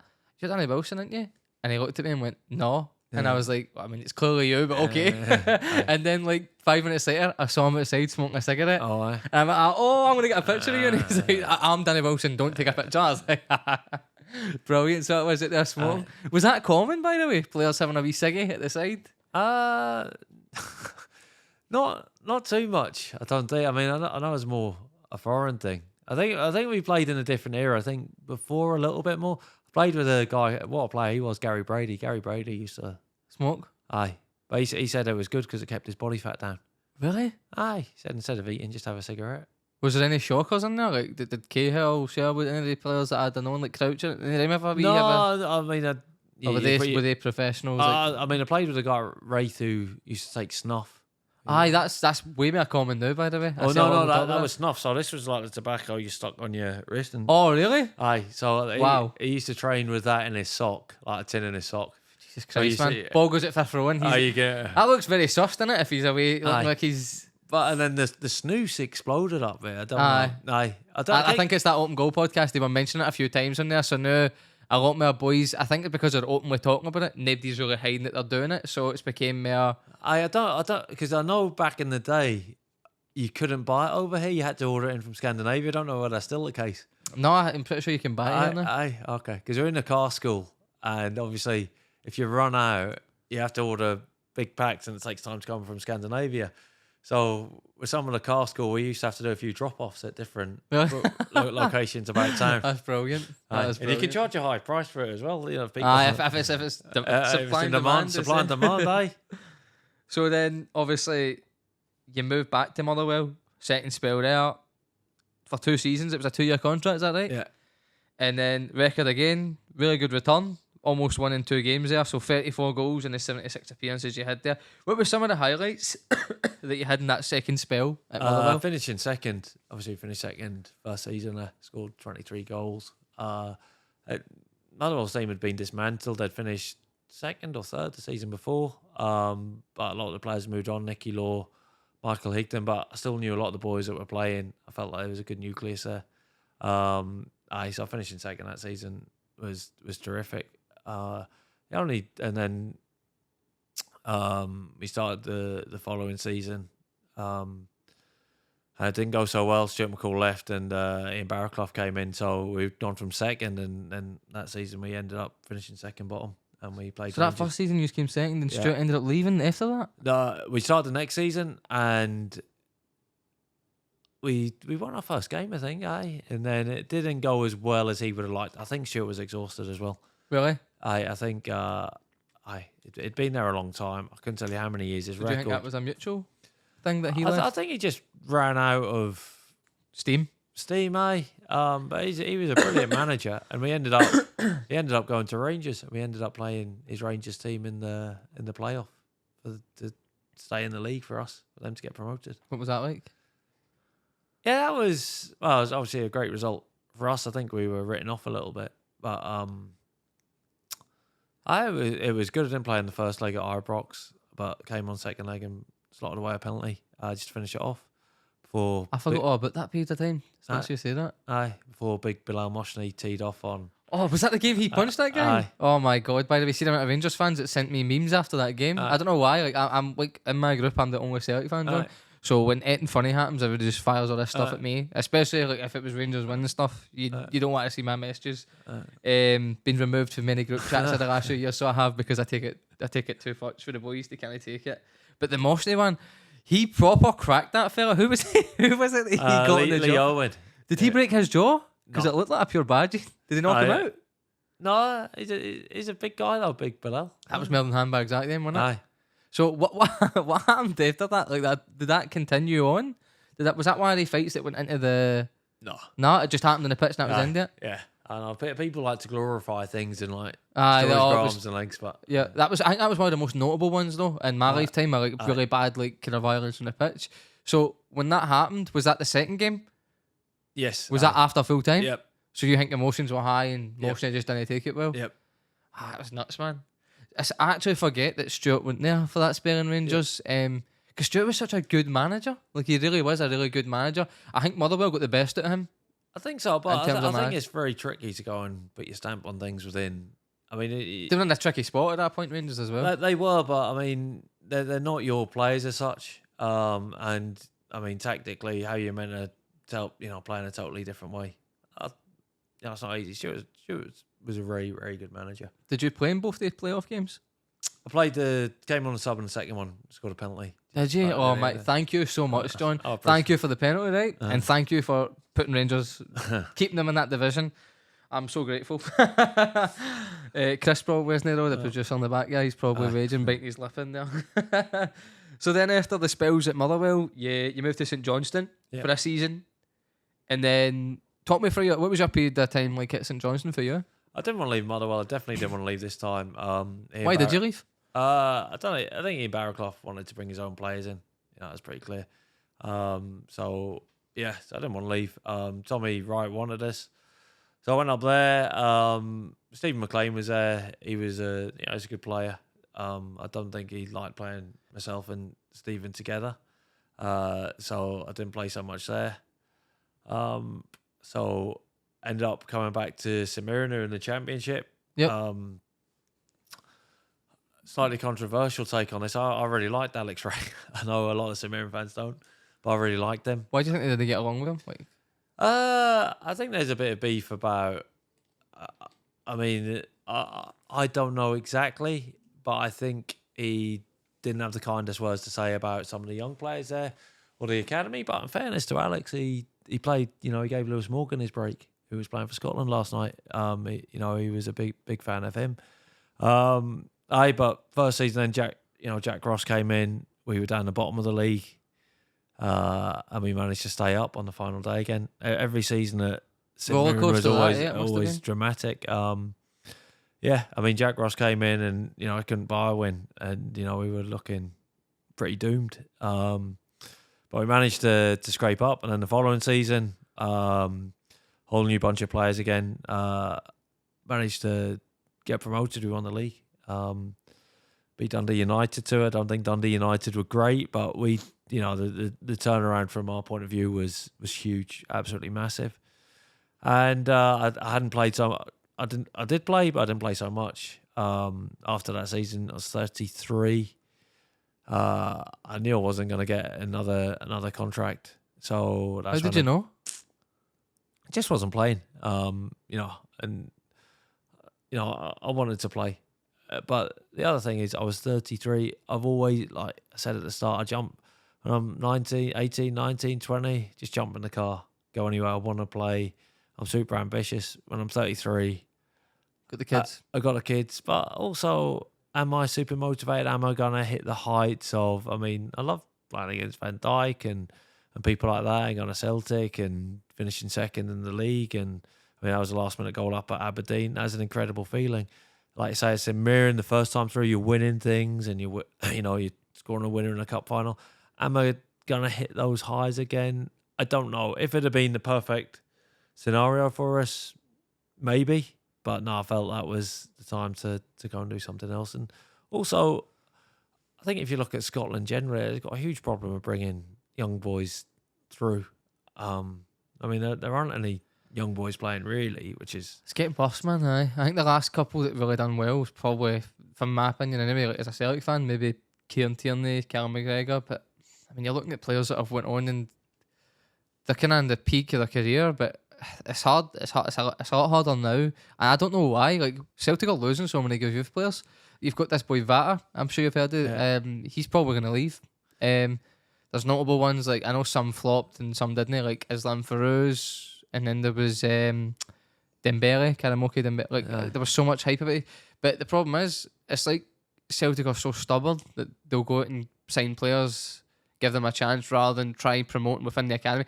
Just play them. Like there was games we won the league, and I remember there was the last 6 games, and Dembele played 2 of the last 6. John, and I'm like, why are we not just give him all 6 games? We've won everything there is to win. Just play the boy. Do you know what I mean? But it's easy from a distance. Always easy sitting on a sofa, but I think there's a huge structural problem as well because Celtic are in the Lowland League.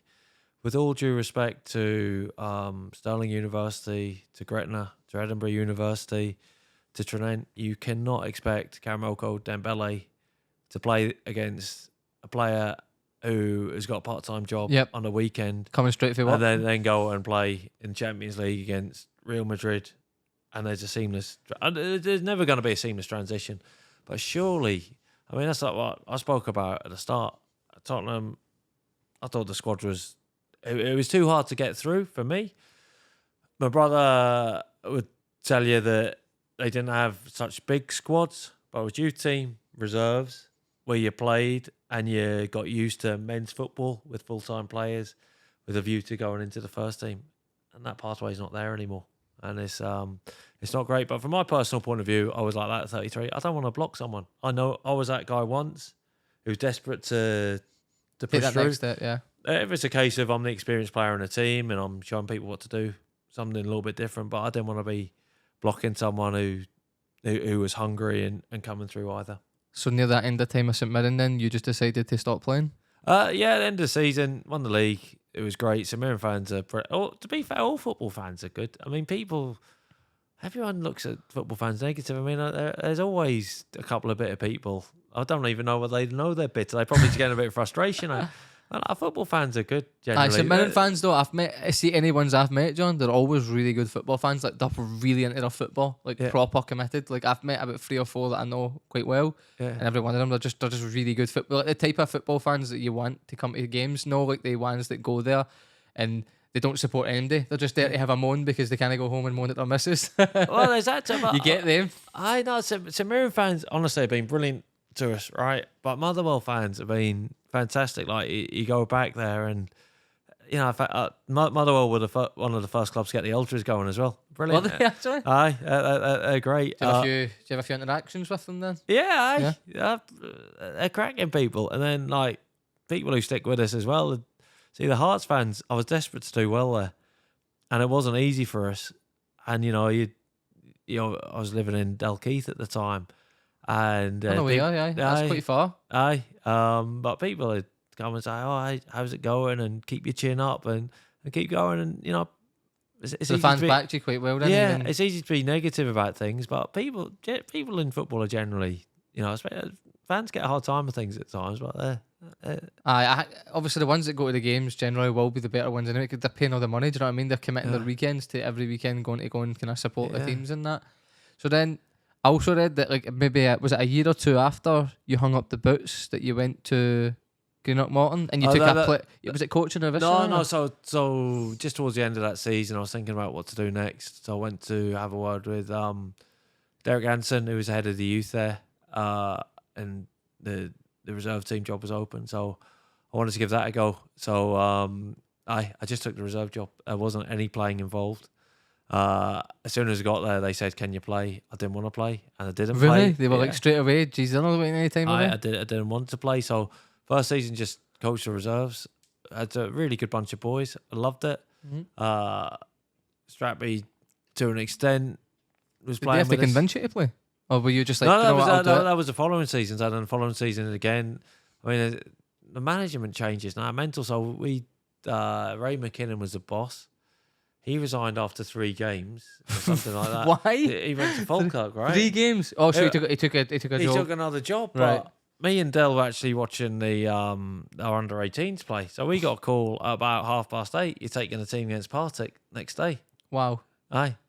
So Right into the deep end, eh? aye, thrown in the deep end. So aye, so we took that game and then got a manager in after that, Jonathan Johansson.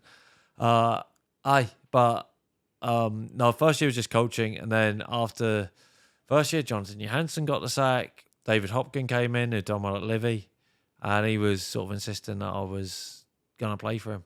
So you can only say no so many times. To be fair, he was good with us the way he said it. So What'd they say to you? you know, just help us out, help with the young boys. You can still do your reserve team job. And look, we were doing okay, and then COVID hit, and that was Oh, really? That's bad. The worst time ever, wasn't it? Then yeah, ruined football.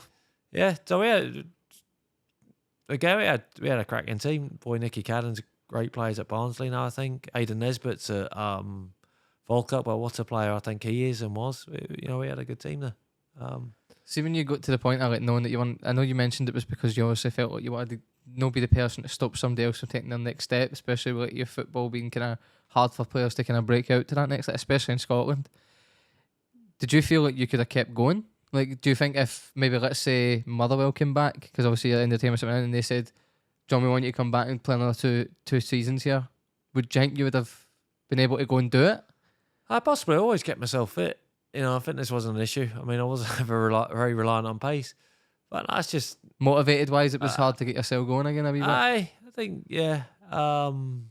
It's just how you fit in with people. I love Motherwell because it was always lively down there. The people down there were always really good. I think Motherwell's changed a bit now. I mean, it used to be pretty mental up there with the people working there. I think it's a lot more sort of structured now. Must be with people at Slaney though. Aye. I mean, the Slanes of the world are brilliant though, man. That's what sort of makes it enjoyable. Who knows? You know, I'm still in decent shape, but again, it's easy sitting on the sofa and say, I'd go there and score 20 goals, no bother. But so you felt that you could do it? It was just more a case of it's finding that motivation, but everyone thinks they can do it. Like I say, it's easy when you're not on the pitch. You know, it's easy when you're watching someone take penalty shootout. He should blast that in the corner. Well, try blast that in the corner when you know it's. I can imagine you sitting with fellas that say stuff like that, like I'd have buried that, and you're like, what would you have done? That's one of the worst. That's one of the worst comments. What, the sofa pundits? It should have gone the other corner with that. Well, I know that now, right? Because the keeper's gone that way. Obviously, if I go that corner, I'd have scored, right? So after the time at Morton, how did things come to an end at Morton for you then? So Morton, and I think it's sad, and it's not just Morton who've done it. It's budgetary. Decided to get rid of the reserves. It's a bummer, isn't it? So in terms of the pathway at Morton now, you're missing that step out. Maybe it'll work, maybe it won't. But I think a lot of teams have done that. I can't understand it. I know Brentford used to do a model where they just had a reserve team. In terms of they had a first team and a reserve team, and they picked up the boys from Chelsea. They picked them up from all over Europe, but basically their model was they were going to pick up all the sort of young talent that hadn't been taken on by people. And I get that, but what you got in Scotland now is you got a whole academy system, right, up until they leave school, and you got nowhere for them to go to make that jump to the first team. And it seems strange to me, but I know things cost money, so. I spoke about that a few times in this podcast actually with a few lads I've had on about how I feel like there needs to be more done in Scotland in terms of like the youth football and stuff like that. I really wish there was more opportunities there for Waynes, because See, when you go look at England, like, it's so much easier for. I know they've got. I think a big part of it is just money. Because when you've got the bigger teams, they can just go loan somebody down to League One, League Two, Championship. There's so many options there. Do you know what I mean? But I don't feel like the luxury is here for most of the teams, mate. Like, there really isn't. I mean, you know, it's a problem with the big two teams in the country, Scotland and Rangers. Even they are struggling to produce youth players. You know, there's something wrong there. Well, you're right. But what would happen in the past is a bit like what happened with me at Tottenham. Is I think the reserves is a huge miss. I mean, there's no doubt in my mind. Celtic second string should be playing Rangers. Second string should be playing Hearts, Aberdeen, etc. That they haven't got that, but you're not seeing Celtic and Rangers players. Obviously, the expectation at Rangers up there, Celtic up there, but they're not filtering down through the leagues, and you need to keep those boys full time. It's not like you're seeing teams in the Championship filled up with people who weren't quite good enough at Rangers and Celtic to get another shot at it. You know, that's just not happening, and you know the game's losing out with that, and it's horrible to see. But I'd say in that. I mean, I'm not an expert on this. I mean, there are a couple of easy fixes up here, but just nothing seems to happen. I feel like, see how you were mentioning, you made a really good point there, mate, about how you can't expect somebody like Dembele if he's out there playing like your Stirling and stuff like that, university where a lot of the lads are working. If they're going straight from that to the league, the gap's so far for them to bridge that it's really hard for them making an impression. And I get what you were saying about that, but I feel like you could do something where any team that gets promoted has a reserve league. So you've got a reserve league for everyone that's in the top flight has a reserve league that mirrors their teams, and then that would be your bridge gap between the youth level players where Dembele was playing against Stirling. The next he's got a motivation point to get to there. Then he plays the reserve football, and then you go from there where the teams, like you said, the players that don't just quite make it at that level, and then the gap wouldn't be as high. I don't think it'd be as much of a bridge for them to go from there to the first team, because then you're still playing players that were close to that quality, same kind of teams as well. Like, I think that would maybe be some sort of answer, but who's going to invest in that? Do you know what I mean? Like, that's a problem. Like, the TV money's so rotten up here. It's hard for investment to be kind of been made in that kind of structure, because I know obviously Celtic and Rangers could easily agree to those things, but it's everyone else in between. How can they afford that? I think it works both ways though, because the money for clubs is getting young players through, isn't it? I mean, I can't remember the boy's name at St.mirren. He's gone down to Crystal Palace, done really well for their youth team, but I think they paid £300,000. I mean, it's a drop in the ocean. You know, for Premier League teams, you know, English teams generally, if you can get good young talent through. But whether, I mean, then the question becomes, can a manager play it, or is he under too much pressure?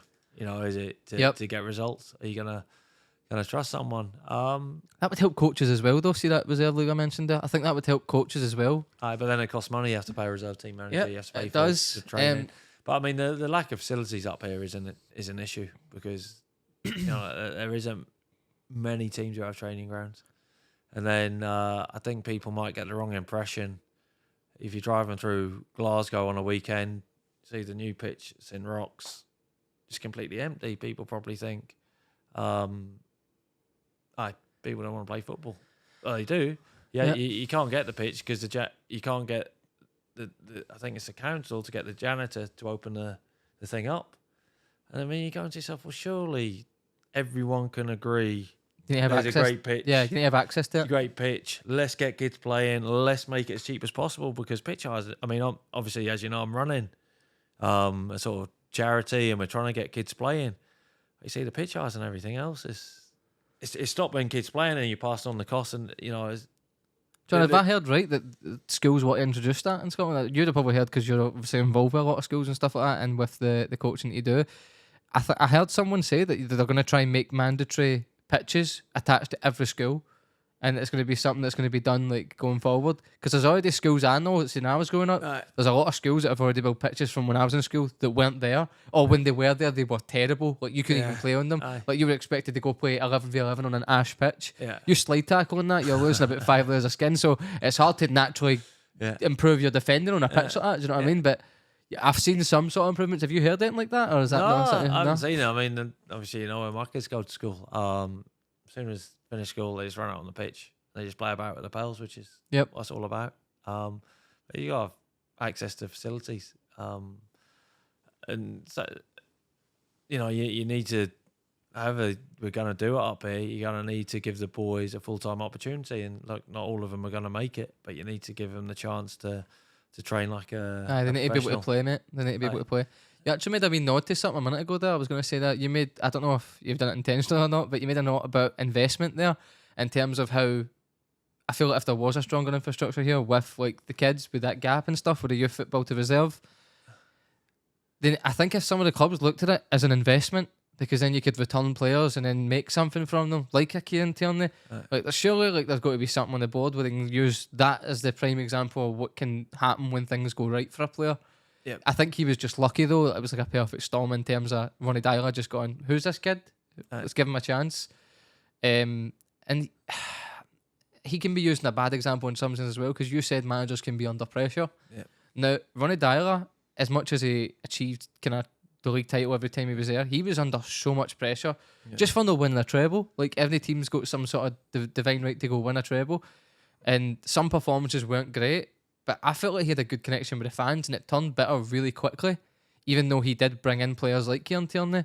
And you look at that and you go, his time there, you'd say it's a success in terms of winning the league every year. I know there wasn't like a Rangers, like the big two weren't hitting, but I feel like it kind of goes against him sometimes when you do bring in a Kieran Tierney and stuff like that. Do you know what I mean? Even though Kieran Tierney done it brilliant in a Celtic jersey, but it's like he's already under immense pressure, and then he's got people questioning what he's doing bringing in him when he's Aguirre. I don't know if Aguirre was injured when he brought him in, but it was you can. It's funny how you can look at that as a positive and a negative for obviously just a complete football. Yeah, no, I'd agree. I agree with what you're saying there. People, especially Rangers Celtic, there's an obsession about winning, which is good to an extent, but doesn't seem to be much longer term. I think Celtic have done. If you look at it, Celtic have done a lot better than Rangers. I think they've gone a different model. They haven't got many boys for the youth set up, but I think if you look at their signings, no one had heard of Virgil van Dijk. Nope. When you signed him, Victor Wanyama, Fraser Foster, Musa Dembele, all they tend to sign boys young with resale value. I think they've shot themselves in the foot a wee bit with that, because I feel like they've maybe looked at like how these things have happened and maybe went, if it ain't broke, don't fix it. So they just continue to do what's worked for them, because it has brought them in a lot of money. Yeah. But long term, you're looking at like a real issue there, because there's a lot of things they need to comply with in the league. Like you need to have a certain amount of homegrown talent there, Scottish boys. So then the longer you continue with the model we're doing now, that quality is just going to get like worse and worse. It's only natural if boys only getting a chance that when you bring them in, they're not going to be able to like play at that level. You need to have them playing at that level like consistently. I think if you look at the Euros, I think if you look at all the other nations, I think there'll be a lot more homegrown players. I mean, the likes of Serbia, Slovenia. Just playing in their leagues, you mean? Playing in their leagues. So the manager's going to have a much bigger pool to choose from. Annoys me because Celtic should have got. They were so. They're so reluctant, mate. Like, you played against John McGinn, didn't you? Yeah, brilliant play. Do you know what annoys me about that? Like, Celtic will go spend 4.5 million on a goalkeeper. Nobody's ever heard it, right? Yeah. And then they wouldn't spend, I believe that they were only asking for 4 for him, something like that. So less than the fee they paid for the goalkeeper, and they were just trying to haggle when about the 3-4 point mark, and then he goes to Aston Villa. But the interesting thing is there though, right? This is where sometimes you're fitting into a team, sometimes you don't. I'd have to have a look at the squad at the time. But Celtic playing 4-2-3-1, and you got Scott Brown and Callum McGregor already. I mean, it's a bit like the Scotland national team at the moment. Too many midfielders. And you're just trying to get them all in the team. You're trying to get them all in the team. It doesn't. Scott wasn't that far. I don't think Scott Brown was that far away. I think he was 3 seasons prior to this to retiring. I think that'd have been enough for him to learn a lot from Scott. And but who knows if he would have became the player he is now, though? Yeah, because John was excellent. But then with John McGinn want to come along, or Aston Villa going, right, you're going to come and that is the catch-22 situation, isn't it? And would John McGinn be the player he is now? Had he come to Celtic? Probably we'll never know. We'll never know. He's done all right though. Did you ever have any interactions with John?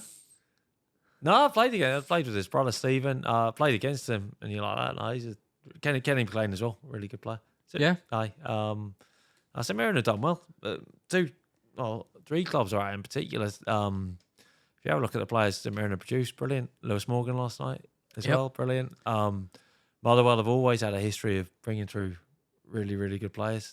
I think Lennon Miller will go on and do big things. Did you play a lot with Lewis? Yeah, aye. Morgie was good. Why do you think things didn't work out for him at Celtic? Pressure?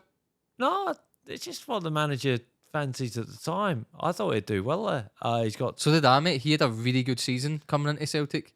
Yeah, he's too. We signed him and loaned him out, didn't we? Straight to St. Mirren. It was like I think we paid the money for him, and then I'm pretty sure I'm not sure you loaned him out. I might be wrong, but he's got really good left foot and right foot. He's a great player, great boy as well. Really conscientious. I'm surprised he hasn't been involved with Scotland more. I think there's a thing in it when people go to certain places. He's with RB then, isn't he? He went away to. He's in US, I think, isn't he? Right, that's what it is. Right, okay. Red Bull in it or something like that. The team that Henry went to. Maybe it's just because of that then. I think certain managers for certain nations, they just look at certain leagues and they just kind of have their. You see it now with Matt O'Reilly. Could he have had a better season for Celtic? Probably not. But then he doesn't even get a call up to the Denmark squad. And you've got to look at it and go, I mean, I could look at that midfield and I maybe know 2 out of the 7 that they brought to that nation. Obviously, I know I don't watch every nation, but I feel like Matt O'Reilly was probably playing in any other league would have got a call up to the team. And now that hurts our game because now Matt's probably got a decision to make at the end of the season where he goes, if I stay here and I have as good as if I have as good a season as that, which was a really good season number wise and just performances, I'm still not going to get pulled up to the national team. So it puts the game in a bad spot in the sense that we're going to just have to lose a bit more quality. And I think he's the best player in the league. I really do. Possibly. I think he was last season anyway, in my opinion. Obviously, Jack Putland had a great season as well. Who's the best player do you think you ever played with? People ask us this, and I honestly couldn't say. There's been really too good many. Yeah, there's none I've gone. But he was unbelievable. You see, playing against players, played against Van Dijk, and he was good. Although he managed to score quite a few goals against him. Did you? Aye. Everybody says he smells amazing. Is that just a myth? I doubt you were going by sniffing him, but well, I used to stand next to him because what Stuart McCall used to do, he used to say, like, normally at Motherwell we'd go and press quite high, but he'd say, no, this guy's too good on the ball, just go and stand next to him. So he used to go and just stand next to him, and he used to just chat away to us. You just leave the other centre back on the ball. He said, well, why are you standing here? And you're like, because my man just told me that you're too good on the ball. He's like, come on, look, let me go. Let me come and play. He was very good at bringing it out. Aye. Was it against Motherwell? He scored that goal where he drove all the way from centre half all the way through. Was that against Motherwell? I feel like it might have been. I don't know. I remember a couple of times him and the guy Bugera as well. For Rangers, he was good. It'd be one of them. You'd go and close him down and show him away, and then shift about 80 yards later, you're trying to tackle him for a corner.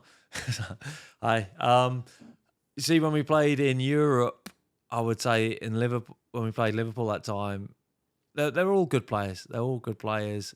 But when Gerrard was playing, like the athleticism and just how hard he passed the ball. A lot of fight, aye. Definitely a character. What about the worst player you ever played with? I got you don't get to give me an answer if you don't want to that. I don't really know. You got to be half decent, haven't you? I just wanted to get your reaction to that there. I don't expect you to find it a bust, don't worry. What about, do you want to tell the folks about the coaching you've got going on in that? Because obviously I know that you started your own kind of thing. It's your name on everything, John. Where can people find you and stuff like that? Your social stuff like that? Yeah, we've got social stuff. So at JS Community Club. So we're just trying to get as many people involved in as many different things as we can. We've got so we're trying to do it for anybody and everybody. So that includes high level. We've got some really good coaching starting for strikers and goalkeepers. Ross Connolly's a goalkeeping coach who was Lowland League Player of the Year or Goalkeeper of the Year. And we've got boys at Pro Youth, so you got talking right high level. By the same token, we're running football camps. We run community football. All ages? For all ages. There's people boys and girls, yeah. Boys and girls. Yeah, we're really lucky. 2 Partick ladies. taking a girls team. They're brilliant. Cara Henson and Claire Doherty. They're brilliant with the girls, mate. Lily loves it there. So that's a really good bond with them. And I love that they split, because obviously, as all ages, I like that sometimes the girls take away the younger ones and the bigger ones so that they get their individual kind of time to kind of blend. It's brilliant, mate. It really is. Lily's loved it since she's went there. Obviously took that hard one the first week. Oh yeah, I remember that. But no, it's we're starting teams up as well. We've only been going under a year, so we're starting teams up.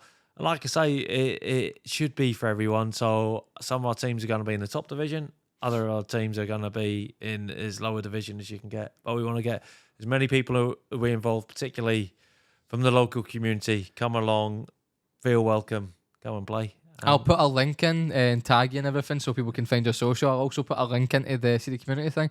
I'll put that a link to Manster page as well, so MD sees the reels, because I'll make a wee short of this part. Yeah.